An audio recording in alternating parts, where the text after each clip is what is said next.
Okay students, in this video we are going to talk about the control of credit by RBI. कोई भी देश का, किसी भी देश का सेंट्रल बैंक ही होता है जो क्रेडिट को कंट्रोल करता है। ये आपने पढ़ा है आरबीआई यानी सेंट्रल बैंक के फंक्शन में कंट्रोल ऑफ क्रेडिट क्रिएशन। तो क्रेडिट का मतलब यहाँ पर लोन से है, लोन यानी मनी सप्लाई। तो मनी सप्लाई इकोनॉमी में कितनी होनी है और कब होनी है, ये चीज़ें आरबीआई ही कंट्रोल करता है with the help of some instruments. तो इंस्ट्रूमेंट्स को हम बेसिक टू कैटेगरीज में क्लासिफाई कर सकते हैं। पहला है क्वांटिटेटिव इंस्ट्रूमेंट्स और दूसरा है क्वालिटेटिव इंस्ट्रूमेंट्स। क्वांटिटेटिव इंस्ट्रूमेंट्स अगर हम देखें तो ये वर्ड से ही क्लियर हो जाना चाहिए कि ये क्वांटिटी एज अ होल यानी इकट्ठा सबको, जितने हमारे देश में लोग हैं, जैसे भी लोग हैं, किसी भी तरीके के लोग हों, कंज्यूमर हो, प्रोड्यूसर हो, एनजीओ हो, गवर्नमेंट हो, सबके लिए इकट्ठा एक साथ इफेक्ट करेगा। मनी सप्लाई अगर बढ़ेगी तो सबके लिए बढ़ेगी, घटेगी तो सबके लिए घटेगी, इसीलिए इसको क्वांटिटेटिव इंस्ट्रूमेंट कहा गया। ये इकट्ठा सभी के ऊपर असर डालता है, किसी एक स्पेसिफिक सेक्टर पे इफेक्ट नहीं डालता। वहीं जब हम बात करते हैं क्वालिटेटिव इंस्ट्रूमेंट्स की, तो क्वालिटेटिव इंस्ट्रूमेंट्स हमारे लिए वो सभी इंस्ट्रूमेंट्स हो जाते हैं जो किसी स्पेसिफिक सेक्टर पे ही फोकस करते हैं। बाकी इकोनॉमी में money supply as it is रहती है, उसमें कोई चेंजेस नहीं आते। यानी अगर हम क्वालिटेटिव इंस्ट्रूमेंट्स यूज़ करेंगे तो कोई एक स्पेसिफिक इंडस्ट्री, किसी एक स्पेसिफिक सेक्टर पे ही मनी सप्लाई बढ़ेगी या घटेगी, बाकी इकोनॉमी में money supply as it is रहेगी, उसमें कोई भी डिफरेंसेस क्रिएट नहीं होंगे। तो इनके बारे में हम बाद में बात करेंगे। अब पहले देख लेते हैं क्वांटिटेटिव इंस्ट्रूमेंट्स क्या है। एग्जाम्पल सामने लिखे हुए हैं, bank rate, open market operations, repo rate, reverse repo rate, CRR, SLR. ये 6 इंस्ट्रूमेंट्स हैं जो क्वांटिटेटिव इंस्ट्रूमेंट्स में आते हैं, जो इकट्ठा पूरी की पूरी इकोनॉमी को एक साथ इफेक्ट कर देते हैं। मनी सप्लाई बढ़ेगी तो सबके लिए बढ़ेगी, घटेगी तो सबके लिए घटेगी। ये सारे इंस्ट्रूमेंट्स इसी पे फोकस करते हैं। तो हम शुरुआत करते हैं वन बाय वन सभी इंस्ट्रूमेंट्स को लेकर। इससे पहले मैं आपको दोबारा से बता दूं, अगर आपने बेसिक कॉन्सेप्ट ऑफ लिक्विडिटी की वीडियो नहीं देखी है तो आप पहले वो वीडियो देख लीजिए, ताकि आपको समझ में आ जाए कि मैं यहाँ पर क्या बता रहा हूँ। अगर वो बेसिक कॉन्सेप्ट आपको क्लियर है तो ये चीज़ें आपको समझने में ज़रा सी भी दिक्कत नहीं होगी, आपको फटाफट समझ में आ जाएगा, इसका बेसिक फंडा समझ में आ जाएगा कि कैसे क्या हो रहा है। इससे पहली वाली वीडियो में मैंने आपको बताया है कि इन्फ्लेशन में मनी सप्लाई घटनी चाहिए तो क्यों घटनी चाहिए, और अगर डिफ्लेशन में मनी सप्लाई बढ़नी चाहिए तो क्यों बढ़नी चाहिए।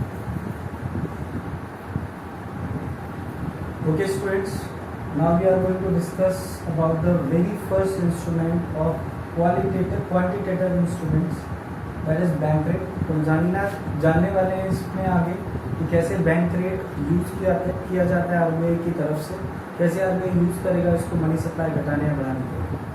तो एग्जाम्पल लेके समझने की कोशिश करते हैं। एज ए कस्टमर, अगर मैं या आप अगर लोन लेना चाहते हैं तो हम क्या करते हैं, हम अपने बैंक में जाते हैं। हमारा जो भी कमर्शियल बैंक है, axis bank, HDFC, yes bank, SBI, PNB, bank of Baroda, Allahabad, और जितने भी बैंक हमारे लिए सर्विसेज प्रोवाइड कराने वाले हैं, जो सर्विस प्रोवाइडर हैं, वो सभी हमारे लिए कमर्शियल बैंक है। तो हम एज ए कस्टमर अपने बैंक से डील करते हैं। हम आ जाएंगे, उनसे लोन की अपील करेंगे और उनसे लोन ले लेंगे। अब अगर हमने उनसे लोन लिया है तो ऑफकोर्स हमें रिटर्न करना पड़ेगा। तो लोन के मैच्योरिटी के बाद हमें लोन के साथ ही साथ इंटरेस्ट भी चुकाना पड़ता है। तो ये आप सभी लोग जानते हो कि इसमें कुछ मुश्किल नहीं है। और जब बात आती है कमर्शियल बैंक की, कमर्शियल बैंक आरबीआई यानी सेंट्रल बैंक के लिए एक कस्टमर है। अगर इनको पैसे की ज़रूरत पड़ती है तो ये इनके पास जाते हैं और इनसे लोन क्लेम करते हैं।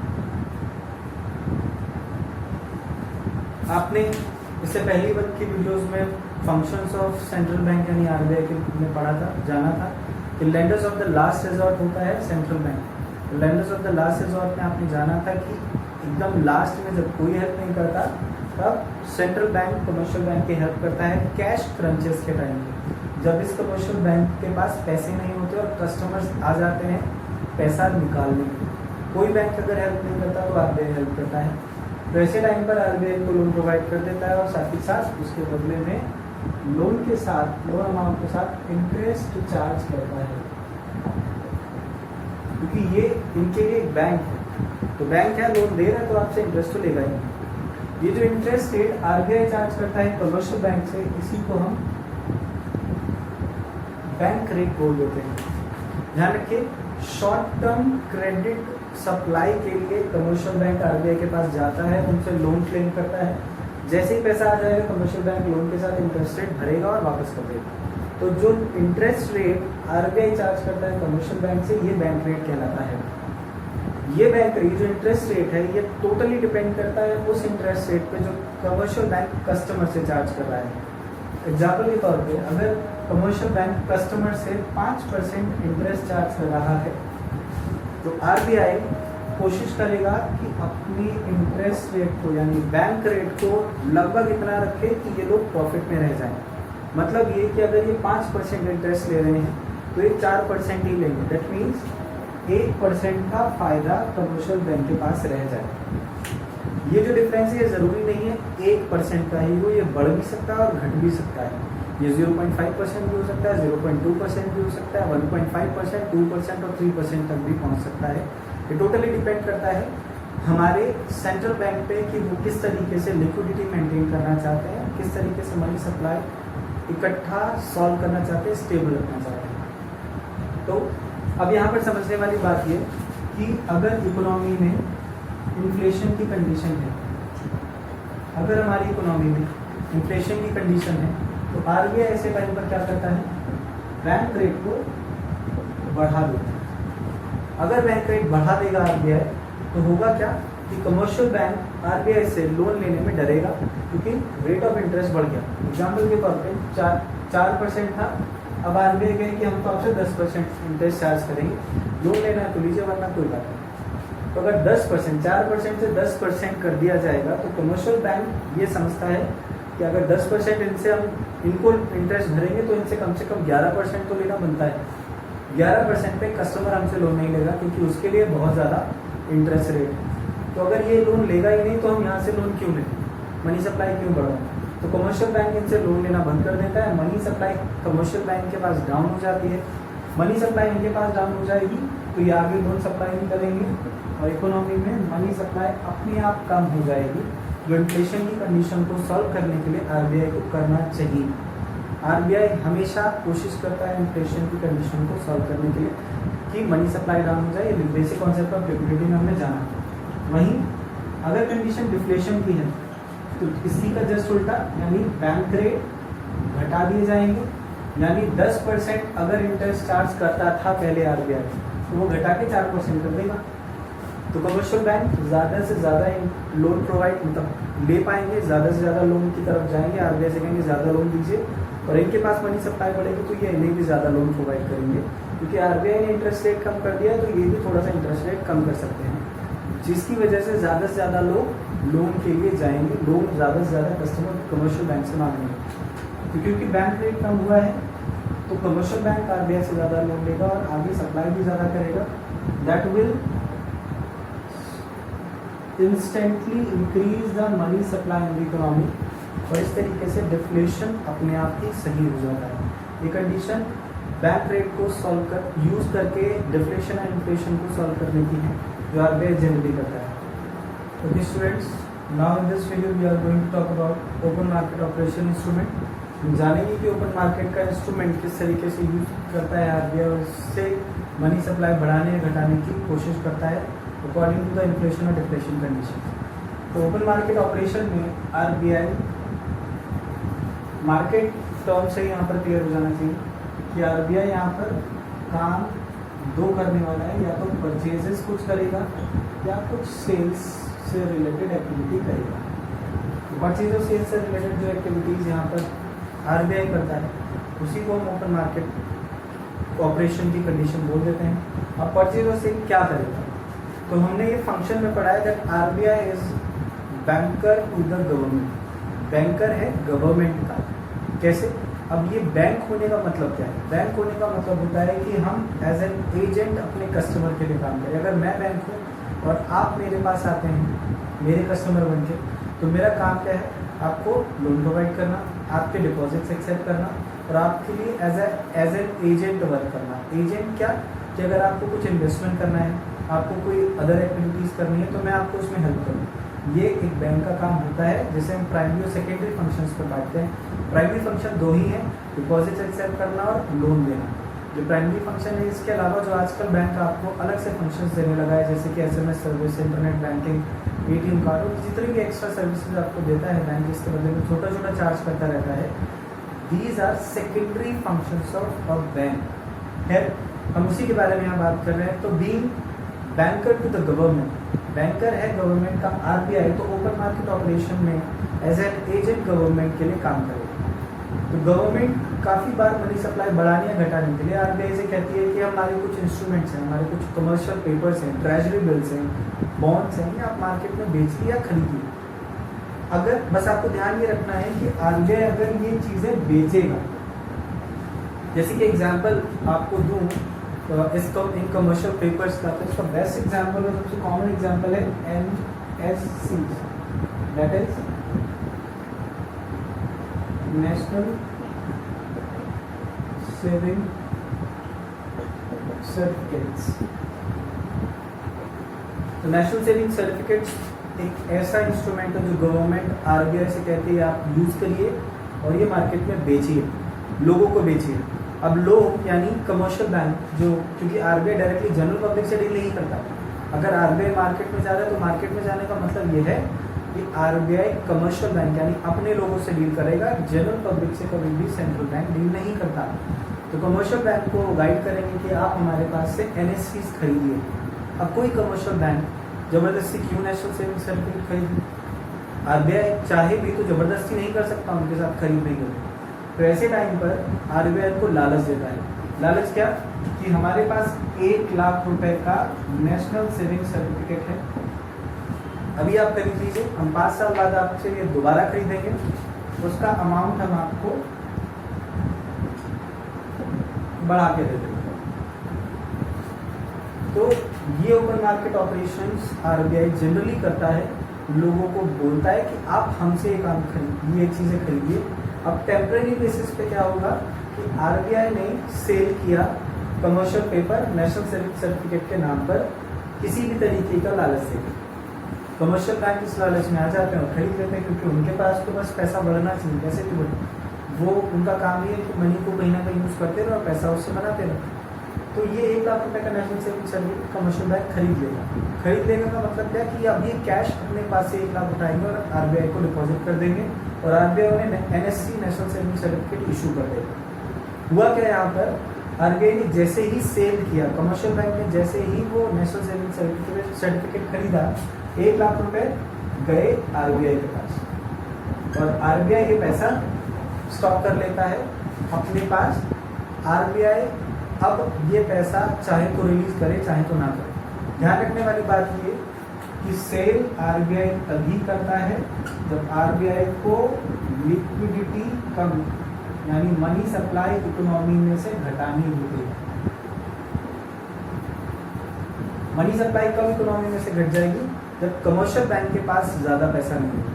कमर्शियल बैंक के पास अगर अभी पैसा है तो RBI क्या करता है, सेल करता है नेशनल सेविंग सर्टिफिकेट और सारे कमर्शियल बैंक को बेच देगा, उनसे कहेगा आप खरीदिए, वो खरीद लेंगे तो कमर्शियल बैंक अपना पैसा RBI के पास पहुंचा देते हैं। और कमर्शियल बैंक के पास पैसा नहीं है तो जनरल पब्लिक को डिस्ट्रीब्यूट नहीं कर सकते। तो इसकी वजह से क्या होता है, सेल करके गवर्नमेंट सिक्योरिटी RBI सेल करता है तो मनी सप्लाई डाउन कर देता है इकोनॉमी में, which will certainly कर्ब the condition of inflation. Inflation इसी तरीके से सॉल्व कर देता है गवर्नमेंट सिक्योरिटीज बेच के RBI। वहीं जब हम बात करें परचेज करने की, तो ये जो सिक्योरिटीज गवर्नमेंट ने कमर्शियल बैंक को बेची हुई है पहले से ही, ये तब खरीद लेगा जब RBI चाहेगा डिफ्लेशन अगर इकोनॉमी में है और उसे सॉल्व करना है। तो डिफ्लेशन की कंडीशन को सॉल्व करने का सिंपल सा तरीका है कि मनी सप्लाई इकोनॉमी में बढ़नी चाहिए। बढ़ेगी तब जब RBI कमर्शियल बैंक के पास मनी सप्लाई बढ़ाएगा, बढ़ेगी तब जब RBI पैसा देगा और ये सारी चीज़ें खरीद लेगा। यानी 1 लाख रुपए का national saving certificate commercial bank को बेचा था RBI ने, अब आरबीआई कहेगा हम आपको 1,10,000 रुपये दे रहे हैं, हमें भेज दीजिए। तो आरबीआई ने क्या किया, परचेज कर लिया कमर्शियल बैंक से सर्टिफिकेट 1,00,000 रुपये का खरीद लिया।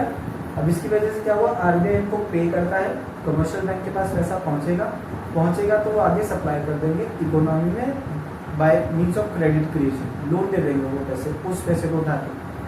तो इसकी वजह से क्या हुआ, आरबीआई ने मनी सप्लाई इकोनॉमी में बढ़ा दी। तो ये मनी सप्लाई आरबीआई तभी बढ़ाती है जब इकोनॉमी में डिफ्लेशन होता है। डिफ्लेशन की कंडीशन को खत्म करने के लिए आरबीआई से ये करता है। तो इस तरीके से ओपन मार्केट ऑपरेशन के फंक्शन को यूज करके आरबीआई मनी सप्लाई बढ़ाती घटाती रहती है लगातार। ये सही तरीका है आरबीआई की तरफ से यूज करने का। दोबारा से देख लीजिए, सेल तब जब मनी सप्लाई डाउन करनी है, यानी इन्फ्लेशन के टाइम पे। तो सेल तब करेंगे गवर्नमेंट सिक्योरिटीज लाइक दिस जब मनी सप्लाई कम करनी है ताकि इन्फ्लेशन कम किया जा सके। परचेज करेंगे तब जब मनी सप्लाई बढ़ानी है, क्योंकि आरबीआई परचेज करेगा तो आरबीआई पेमेंट करेगा, पैसा देगा कमर्शियल बैंक को और उनसे ये चीज़ें खरीदेगा। कमर्शियल बैंक के पास पैसा पहुंचेगा तो वो आगे लोन देगा। तो डिफ्लेशन की अगर कंडीशन है तो मनी सप्लाई बढ़ाने के लिए आरबीआई परचेज कर लेता है ये चीज़। तो आई होप से ये चीज़ें क्लियर हो गई होंगी open market operation. Students, now we are going to discuss about repo rate. हम जानेंगे यहाँ पर रेपो रेट का जो इंस्ट्रूमेंट है वो आरबीआई कैसे यूज करके इन्फ्लेशन और डिफ्लेशन की कंडीशन को कर्व करता है। तो यहाँ पर आप जानेंगे, इससे पहले मैंने आपको ओपन मार्केट ऑपरेशन के बारे में समझाया, मैंने बताया उसमें कि कैसे परचेज और सेल करके आरबीआई मनी सप्लाई को बढ़ाता है घटाता है in the condition of inflation और डिफ्लेशन। तो वही सेम चीज़ है यहाँ पर, वही सेम कॉन्सेप्ट है, उसी का एक एक्स्ट्रा स्टेप समझ लीजिए, आपको याद समझ में आ जाएगा। रेपो रेट को आपके बुक में रीपरचेज रेट कहा गया है।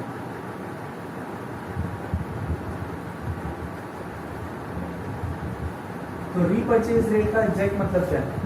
रीपरचेज रेट का मतलब यहाँ पर इस चीज से है कि हम कुछ चीज रीपरचेज करेंगे। क्या रीपरचेज करेंगे? जब आरबीआई ओपन मार्केट ऑपरेशन में सेल करता है अपनी सिक्योरिटीज, यानी गवर्नमेंट सिक्योरिटीज, आरबीआई सेल करता है कमर्शियल बैंक्स को,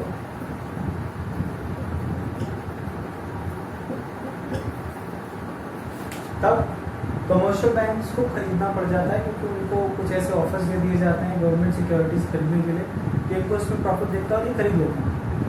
अब हम ये मानिए कि हमारे इस कमर्शियल बैंक को पैसे की जरूरत पड़ जाए, वो भी लॉन्ग टर्म पर्पज में, बड़ा अमाउंट का लोन चाहिए, तो ऐसे टाइम पर आरबीआई ही एक्ट करेगा। सीधी सी बात है, कमर्शियल बैंक है, ये अपने बैंक में ही जाएगा लोन लेने।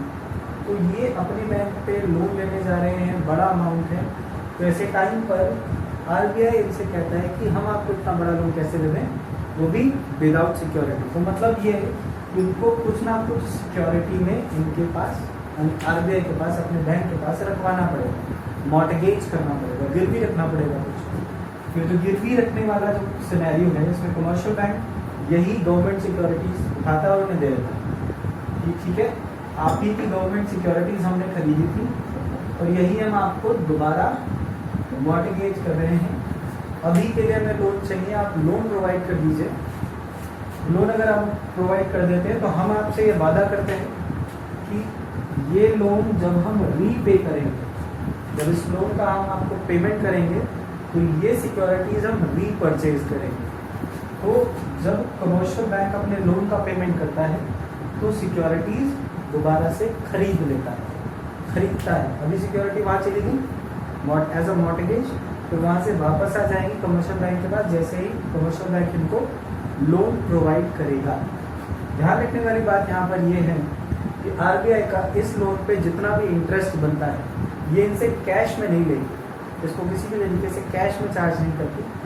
कमर्शियल बैंक से आरबीआई इंटरेस्ट लेने के लिए इन्हीं सिक्योरिटीज़ के अमाउंट में से अपना हिस्सा जो इंटरेस्ट का बनता है वो काट लेगी और बाकी जितनी भी सिक्योरिटीज बचती हैं वो दे देगी। फॉर एग्जाम्पल 1,000 का लोन इस कमर्शियल बैंक को चाहिए था और इन्होंने गवर्नमेंट सिक्योरिटी वहाँ पर रखवा दी। अब 1,000 रुपये इनको यहाँ पर आरबीआई ने प्रोवाइड कर दिया अगेंस्ट द सिक्योरिटीज। आरबीआई ने जो लोन दिया है इसके लिए आरबीआई 100 रुपए एज एन इंटरेस्ट चार्ज करने वाला है। मतलब ये कि ये इनको 1100 रुपए देंगे। अब 1100 रुपए ये नहीं देते डायरेक्टली, ये सिर्फ 1000 रुपए वापस करते हैं। आरबीआई अपने इंटरेस्ट के नाम पर 100 रुपए की गवर्नमेंट सिक्योरिटीज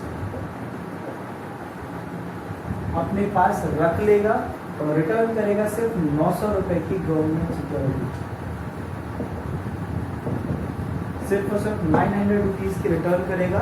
तो आरबीआई को 1000 रुपए लोन का रिपेमेंट मिल गया और 100 रुपए की गवर्नमेंट सिक्योरिटीज मिल गई। तो इनको इनका इंटरेस्ट का अमाउंट भी मिल गया और लोन का अमाउंट भी मिल गया और कमर्शियल बैंक का काम भी चल गया। इन्हें अलग से इंटरेस्ट नहीं देना पड़ा। तो ये जो इंस्ट्रूमेंट है रेपो रेट से रीपर्चेज रेट इसीलिए कहते हैं क्योंकि ये दोनों पार्टी रिटन एग्रीमेंट में आती हैं। ये कह के कमर्शियल बैंक एक एग्रीमेंट बनवाता है कि अभी के लिए सिक्योरिटीज हम आपके पास मॉर्गेज करवा रहे हैं और ये लोन ले रहे हैं।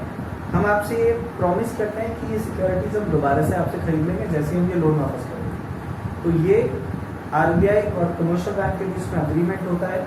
अब इसको कैसे यूज करता है आरबीआई मनी सप्लाई बढ़ाने या घटाने के लिए, इन्फ्लेशन में या डिफ्लेशन में। इन्फ्लेशन में जैसे आपने बैंक रेट समझा था वैसे ही इसको भी समझिए कि बैंक रेट बढ़ जाता था तो मनी सप्लाई डाउन हो जाती थी। वही सेम चीज़ यहाँ पर इंटरेस्ट रेट अगर इस चीज़ का लोन का अगर आरबीआई बढ़ा देगा तो कमर्शियल बैंक कम से कम लोन देगा। इन्फ्लेशन की कंडीशन में रेपो रेट भी बढ़ा दिया जाता है, रीपर्चेज रेट भी बढ़ा दिया जाता है ताकि मनी सप्लाई डाउन हो जाए और इन्फ्लेशन अपने आप सॉल्व हो जाए। वहीं डिफ्लेशन की कंडीशन में बैंक रेट की ही तरह रेपो रेट आरबीआई डाउन कर देता है ताकि कमर्शियल बैंक ज़्यादा से ज़्यादा लोन इनसे ले और ज़्यादा से ज़्यादा मनी सप्लाई इकोनॉमी में बढ़ाए।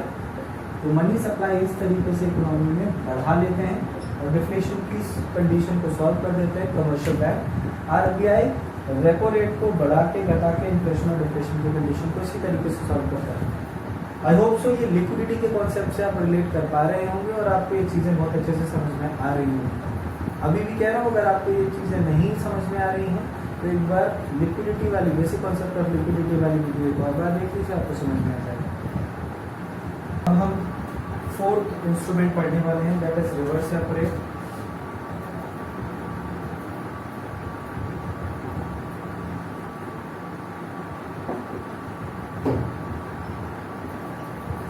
तो रिवर्स रेपो रेट में आप जानेंगे कि कैसे आरबीआई इसको यूज करके इन्फ्लेशन और डिफ्लेशन की कंडीशन को कर्व करने की कोशिश करता है।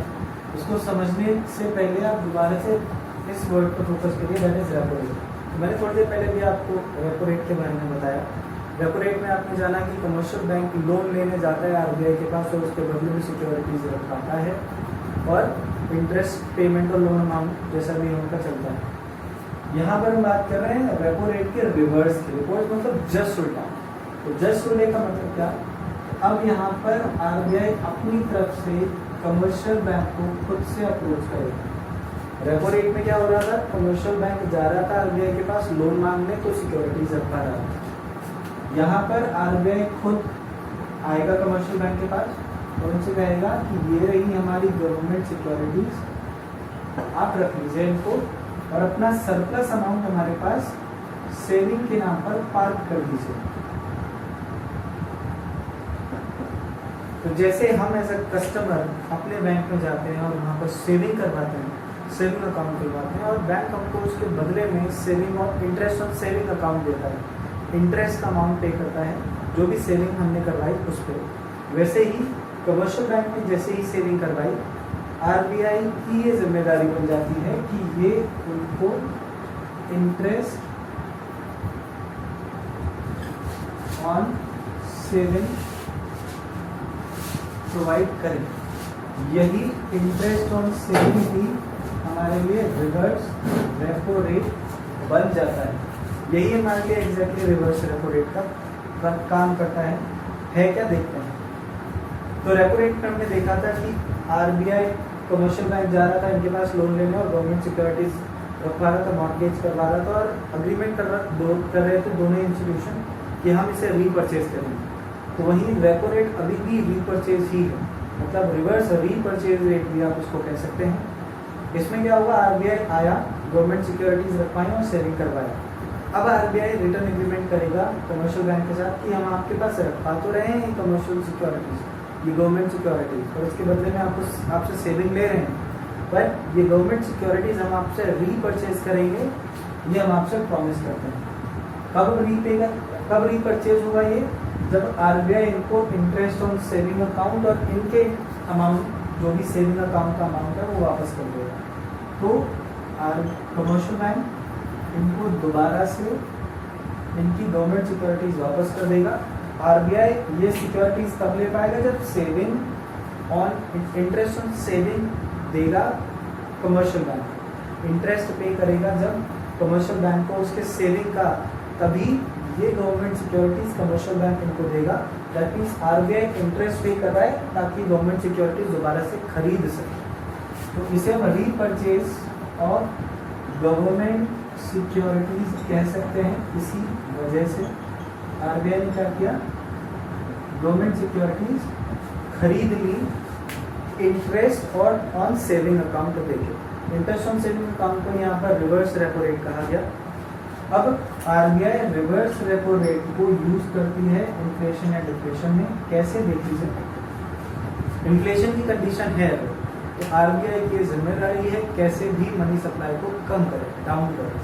तो मनी सप्लाई तब डाउन होगी जब कमर्शियल बैंक के पास मनी सप्लाई कम होगी। इनके पास मनी सप्लाई तब कम होगी जब कमर्शियल बैंक सारा का सारा पैसा यहाँ पहुँचा दें और ये आगे अपने कस्टमर्स को लोन ना दे पाए, तभी ये पॉसिबल है।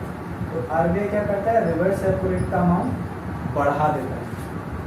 मतलब ये कि कमर्शियल बैंक ने क्या किया, अब जैसे ही रिवर्स रेपो रेट, आरबीआई ने कहा कि हम आपको ज़्यादा इंटरेस्ट चार्ज करके दे रहे हैं, मतलब अगर आप कस्टमर से 5% ले रहे हैं तो हम आपको 8% इंटरेस्ट दे देंगे। आप यहाँ पर लोन देंगे तब आपको 5% इंटरेस्ट मिलेगा, आप हमको अपना अमाउंट दे देंगे तो हम आपको 8% दे रहे हैं, यानी 3% एक्स्ट्रा। तो यहाँ पर क्या हुआ, कमर्शियल बैंक को प्रॉफिट दिखा, कमर्शियल बैंक को प्रॉफिट दिखेगा तो वो अपना सेविंग का अमाउंट आरबीआई के पास पहुँचा देंगे। इसकी वजह से क्या होगा, कमर्शियल बैंक के पास मनी सप्लाई डाउन हो जाएगी और इनके पास अगर मनी सप्लाई डाउन होगी तो ये आगे अपने कस्टमर्स को लोन प्रोवाइड नहीं कर पाएंगे। तो रिवर्स रेपो रेट बढ़ने की वजह से इकोनॉमी में मनी सप्लाई डाउन हो जाती है। ये आरबीआई तब करता है जब इन्फ्लेशन होता है इकोनॉमी में। अब इसी की जस्ट दूसरी condition, opposite condition, that is deflation. In case अगर हमारी इकोनॉमी में डिफ्लेशन है तो RBI reverse repo rate down कर लेता है। जैसे ही रिवर्स रेपो रेट यानी interest on saving account RBI down करेगा, मतलब कमर्शियल बैंक कस्टमर से चार्ज कर रहा है 5% और आरबीआई इनको दे रहा है 2% इंटरेस्ट रेट। कमर्शियल बैंक को इंटरेस्ट से कस्टमर से मिलता है इंटरेस्ट 5% और आरबीआई इनको सिर्फ 2% इंटरेस्ट ऑन सेविंग अकाउंट देगा।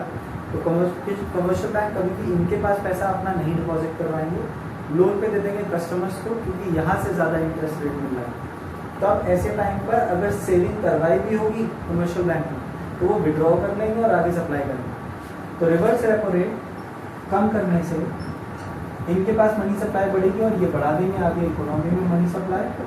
तो इस तरीके से डिफ्लेशन की कंडीशन को आरबीआई सॉल्व कर देता है। तो रिवर्स रेपो रेट को यूज करके आरबीआई इन्फ्लेशन डिफ्लेशन को इसी तरीके से कर्व करता है। आई होप ये समझ में आया होगा। हम आगे इंस्ट्रूमेंट पे चलते हैं, that is CRR and SLR. Now we are going to start the topic CRR. हम जानेंगे सीआरआर किस तरीके से यूज करके आरबीआई इन्फ्लेशन या डिफ्लेशन की कंडीशन को कर्व करता है। तो सीआरआर का जो फुल फॉर्म है that is cash reserve ratio. Cash reserve ratio अगर इसकी फुल फॉर्म है तो ये तो अंडरस्टूड है कि कैश की फॉर्म में ही होगा, ये कैश की फॉर्म में होता है और ये रेशियो वो है जो कमर्शियल बैंक आरबीआई के पास कैश की फॉर्म में डिपॉजिट करवाता है। CRR is the ratio, reserve ratio, जो अपनी टोटल डिमांड डिपॉजिट का, जितना भी कमर्शियल बैंक के पास टोटल डिमांड डिपॉजिट आया है, टोटल डिमांड डिपॉजिट का फॉर्मूला आपको इसके पहले की वीडियोस में मैंने दिखाया होगा।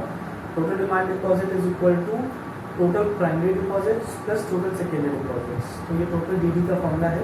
तो टोटल डिमांड डिपॉजिट का एक फिक्स परसेंट आरबीआई फिक्स करती है, एक परसेंटेज फिक्स कर देती है, जो हर एक कमर्शियल बैंक को सीआरआर के नाम पे आरबीआई के पास रखवाना पड़ता है in the form of cash.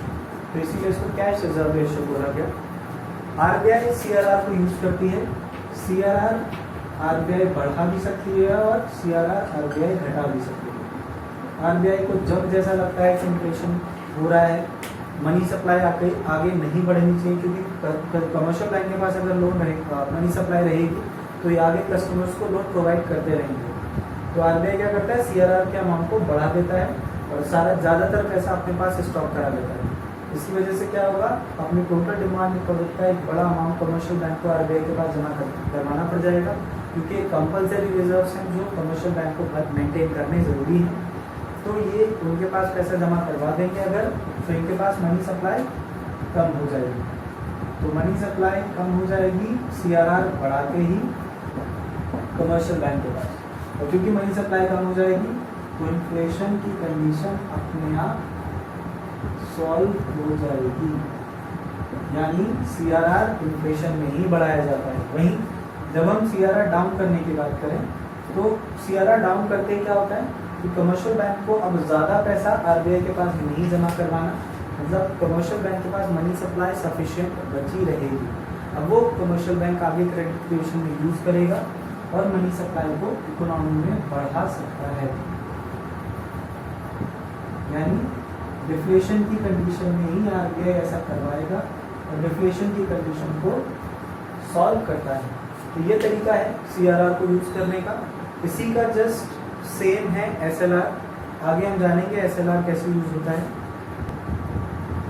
Okay, तो हमने इससे पहले जाना कि सीआरआर किस तरीके से आरबीआई यूज करता है। इसी का जस्ट सेम ही है स्टैट्यूटरी लिक्विडिटी रेशियो।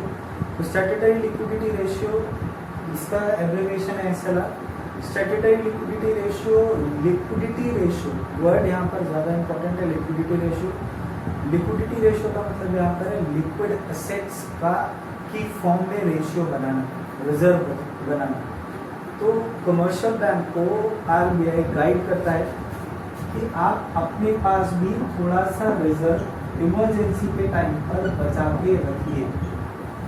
मतलब आरबीआई ही डिसाइड करता है सीआरआर भी और एसएलआर भी।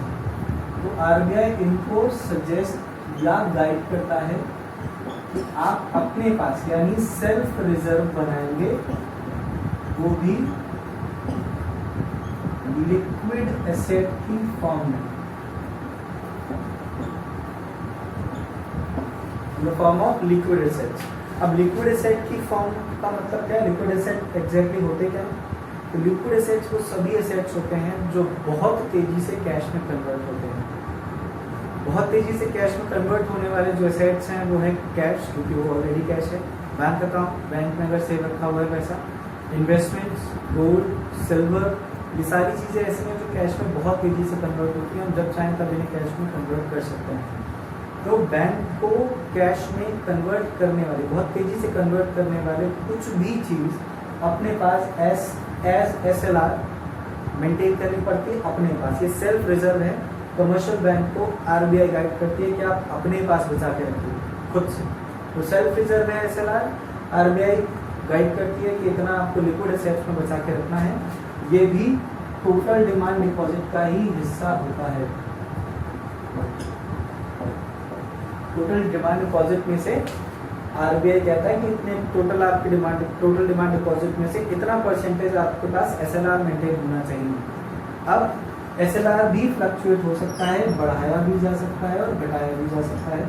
जैसे आपने कैश रिजर्व रेशियो यानी सीआरआर समझा, वैसे ही यहाँ पर इसको भी समझने का तरीका है।